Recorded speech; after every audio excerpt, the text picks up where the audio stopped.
Aujourd'hui, au programme, on va travailler sur les fractions et les aires de surface. Les quoi?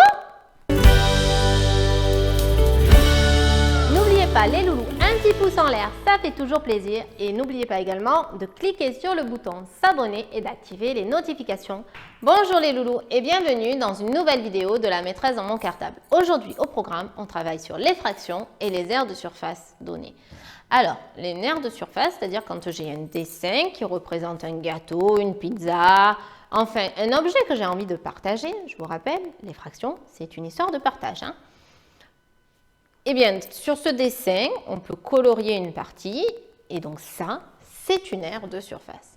On va prendre des exemples, vous allez voir, ce n'est pas très compliqué.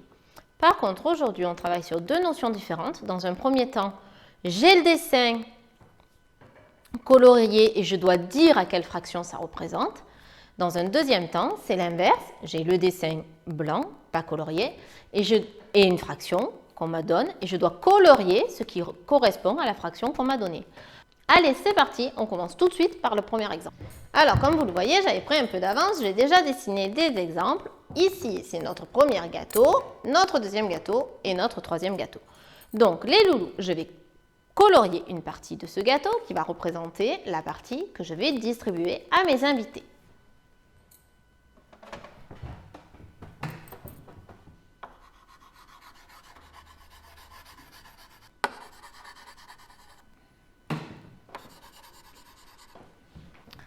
Et voilà, on est prêt. C'est parti? Alors, on vous donne ces dessins-là et on vous demande à quelle fraction correspondent les parties rouges. Et là, les loulous, à chaque fois, c'est toujours la même technique à utiliser. La première chose que vous devez faire, c'est compter combien il y a de morceaux. C'est parti? Alors, dans mon premier gâteau, je compte, il y a 1, 2, 3, 4, 5, 6, 7, 8, 9 morceaux. Donc, comme je sais que dans une fraction, au dénominateur, c'est le nombre de morceaux que j'écris tout de suite 9. Il y a 1, 2, 3, 4, 5, 6, 7, 8, 9 morceaux, donc j'écris 9. Et pour savoir à quoi correspond la partie coloriée, il suffit de compter combien de morceaux sont coloriés. 1, 2, 3, 4. Donc ici, la fraction qui correspond à la partie rouge, c'est 4 neuvièmes. On fait pareil sur un autre exemple. Mon deuxième gâteau. On me demande de donner la fraction qui correspond à l'aire de surface coloriée, c'est-à-dire à la partie rouge qui est déjà coloriée. Je fais la même technique, je vais compter combien il y a de morceaux. 1, 2, 3, 4, 5, 6, 7, 8, 9, 10, 11, 12. Donc au dénominateur, je vais écrire 12. Je sens déjà certains de mes élèves hurler « Maîtresse, il y a plus facile !» Attendez, on va y arriver. Donc 12, il y a 12 morceaux. Je compte le nombre de morceaux coloriés. 1, 2, 3, 4, 5. Donc au numérateur en haut, il y a 5 morceaux. Cette fraction, elle se lit 5 douzièmes. Ici, je vais faire pareil, je vais compter le nombre de morceaux. Mais là, vous voyez, les loulous, les tableaux, il commence à y en avoir de plus en plus de morceaux. Et donc, je ne vais pas tous les compter un par un comme ça, parce que moi, je suis forte en table de multiplication. Je vais compter le nombre de morceaux dans une ligne, le nombre de morceaux dans une colonne, et je vais multiplier pour avoir le nombre de morceaux total. Alors, je compte 1, 2, 3, 4 morceaux sur une ligne, 1, 2, 3, 4 morceaux dans une colonne. Ça fait 4 fois 4, 16. Donc, au dénominateur en bas, il y aura 16 parce qu'il y a 16 morceaux. Si vous n'êtes pas convaincu, on peut compter 1, 2, 3, 4, 5, 6, 7, 8, 9, 10, 11, 12, 13, 14, 15, 16. Vous voyez bien, ça marche. Le nombre de morceaux d'une ligne fois le nombre de morceaux d'une colonne. On multiplie, on trouve le dénominateur. Et pour le numérateur, eh bien, je compte combien de morceaux sont coloriés. 1, 2, 3, 4, 5, 6, 7, 8. Il y a 8 morceaux coloriés. Donc ici, ça se dit 8 16e. Alors les loulous, il faut quand même faire attention parce que des fois, les fractions, elles sont égales à d'autres fractions. Vous vous rappelez, on en a parlé dans une autre vidéo. Eh bien là, c'est le cas ici. Si au lieu de regarder les petits morceaux, je regardais les colonnes entières, je vais prendre une autre couleur pour que vous voyez mieux, je regarde, il y a une colonne, 2 colonnes, 3 colonnes, 4 colonnes. 1, 2, 3, 4 colonnes. Combien de colonnes sont coloriées? Alors, j'écris, il y a 4 colonnes. Pardon, c'est pas droit. Il faut que le trait là, il soit bien droit. Il y a 4 colonnes, mais il y a 2 colonnes coloriées sur les 4 colonnes. Donc, je vois bien que 8 16e, c'est pareil, c'est égal à 2 quarts. Et si maintenant, au lieu de regarder les 4 colonnes, je coupe seulement mon gâteau en 2. Vous voyez, 2 parts. 1, 2, 3, 4, 5, 6, 7, 8. 1, 2, 3, 4, 5, 6, 7, 8. Il y a bien le même nombre de morceaux dans chaque moitié. Donc, j'ai bien coupé à la moitié. Donc, si je coupe en 2 cette fois, eh bien, je vois que j'ai colorié une moitié sur les 2. Et donc, on voit que 2 quarts, c'est aussi égal à 1 demi. Ça dépend de ce qu'on regarde. Si on regarde chaque petit carré, il y a 16 petits carrés et 8 coloriés. Si on regarde les colonnes, il y a 4 colonnes, 2 coloriés. Si on regarde la moitié du gâteau, ben, il y a 2 morceaux et il y en a un colorié. Voilà. Donc, toutes les réponses, là, seraient justes. Toutes vos réponses ici seraient justes. Du coup, il y a plusieurs façons. Quand vous avez une aire de surface coloriée et qu'on vous demande d'écrire la fraction correspondante, il y a plusieurs réponses possibles et elles sont toutes correctes. On va prendre un autre exemple. Voilà les loulous pour la première partie de la vidéo, quand j'ai une surface coloriée et que je cherche à quoi correspond et qu'on me demande de trouver la fraction qui correspond à cette surface. Maintenant les loulous, on va faire l'inverse, on va prendre une fraction et on va essayer de colorier la surface qui correspond à notre fraction. Vous êtes prêts? On y va.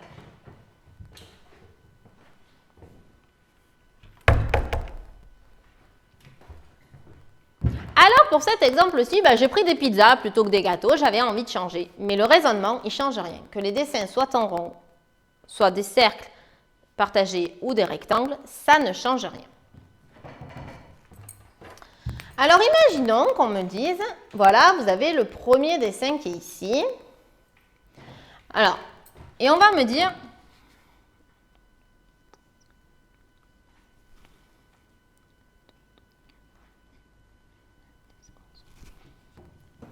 donc j'ai ce dessin-là et on me demande de colorier, par exemple, 3. Et on me demande de colorier, par exemple, 3 onzièmes. Alors déjà, il faut que je vérifie s'il y a bien 11 morceaux dans mon cercle. J'y vais. 1, 2, 3, 4, 5, 6, 7, 8, 9, 10, 11. Ça marche. Donc, je vais pouvoir... Il est bien partagé en 11. Ça fonctionne. Et maintenant, comme on me demande de colorier 3 onzièmes, eh bien, il suffit que je colorie 3 morceaux. 1, 2, 3, par exemple. En fait, je peux colorier n'importe lesquels, peu importe. Le tout, c'est qu'il y en ait 3 de coloriés. Donc, moi, j'ai choisi ces 3-là, je les colorie.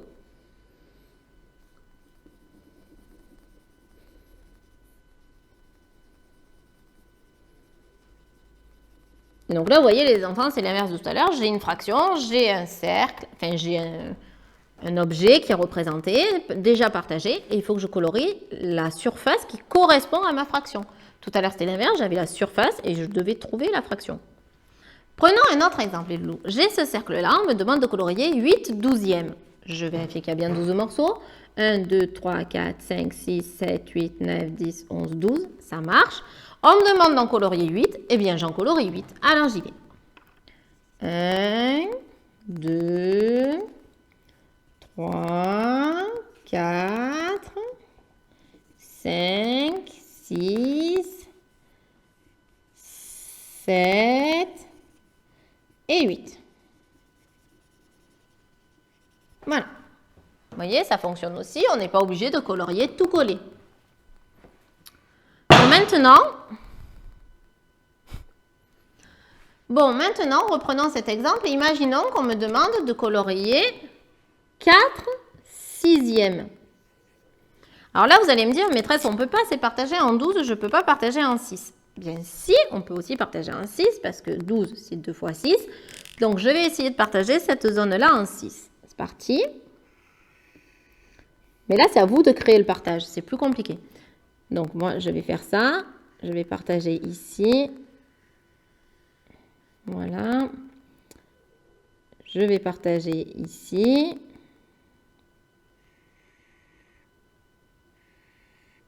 Voilà.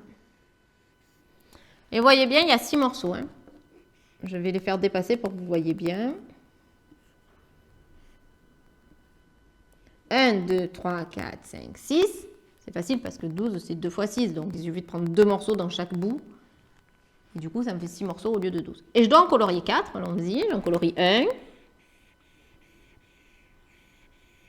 J'en colorie 2. J'en colorie 3. Et j'en colorie 4. Et donc là, vous voyez les loulous, ces morceaux-là, c'est les mêmes que les verts. Les morceaux rouges ici, c'est les mêmes que les verts. Les morceaux rouges ici, c'est les mêmes que les verts. Et là, non, parce qu'il m'en manque un. Mais regardez, si je prends le 1 d'ici et que je le mets ici, si celui-là, je le mets là, alors il y aurait bien le même nombre de morceaux coloriés. Donc, je peux dire que 4 sixièmes, c'est égal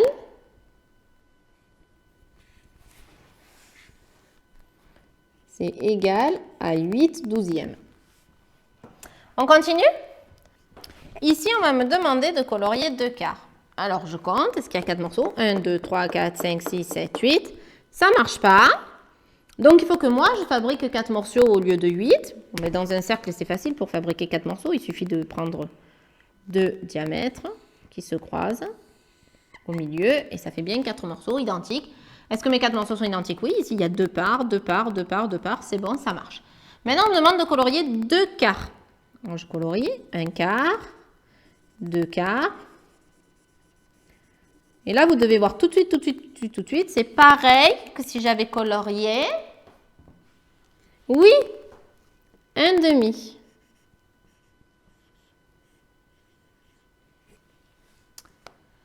Allons ici, par exemple, on va me demander de colorier 5 neuvièmes. Je vérifie. 1, 2, 3, 4, 5, 6, 7, 8, 9. C'est bon, il y a bien 9 morceaux. Il me suffit d'en colorier 5. C'est parti. 1, 2, 3, 4, 5. Bon, souvent, il faut avouer qu'on les colorie collés quand même, hein, les morceaux. Mais bon, si vous avez envie de jouer à en sauter un de temps en temps, vous pouvez. Mais ne vous trompez pas, par contre. Voilà, j'ai colorié 5 neuvièmes. Donc ici, dernier cas où on va me demander de représenter une fraction par une aire de surface donnée. Donc il faut que je trouve l'aire de surface qui correspond à cette fraction.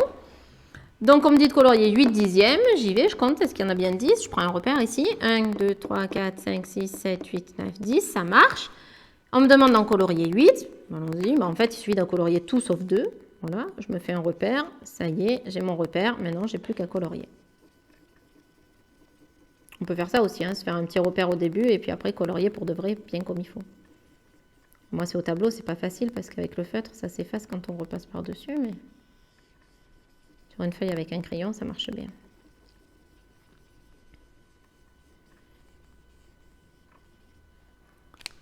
Alors ici, on aurait pu faire un découpage plus petit que 10. On aurait pu faire regrouper les morceaux par 2 et partager le cercle en 5, par exemple, au lieu de 10. Ça aurait fonctionné. Tout ça pour vous expliquer, les loulous, que quand je représente une fraction par une aire de surface que je dois trouver, eh bien, il y a des fois, c'est plus facile de redécouper en faisant des morceaux plus gros. En prenant 2 morceaux ensemble, hop, et ça me permet d'avoir des morceaux plus gros et de trouver une fraction équivalente. Mais ça, vous arriverez à le faire après, quand vous aurez bien compris, déjà, arriver à colorier la fraction qu'on vous donne. Après, vous pourrez voir que, ah ben oui, mais on aurait pu faire des morceaux plus gros, en prenant 2 petits bouts, faire un morceau plus gros, mais il faut que tous les autres morceaux soient de la même grosseur par contre. Voilà. J'espère que ça vous a aidé, les loulous, à un petit peu mieux comprendre les fractions et les aires de surface, en sachant que de toute façon, quand on vous demande une aire de surface, soit vous pouvez la faire tout de suite parce que le nombre du dénominateur correspond au nombre de morceaux déjà faits et auquel cas il vous suffit de colorier le même nombre de parts que le numérateur.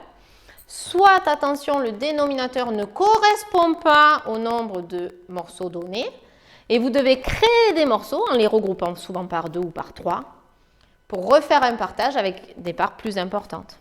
Ou en créant des parts plus petites. Hein. Si là, par exemple, j'avais 8 morceaux et qu'on me demandait des 16e, ben, il aurait fallu que je recoupe chaque morceau en 2. Par exemple. Mais ça, c'est plus compliqué de devoir recouper. Par contre, si on doit les repartager, c'est plus compliqué. surtout s'il n'y a pas les lignes et les colonnes, parce qu'avec les lignes et les colonnes, c'est plus facile.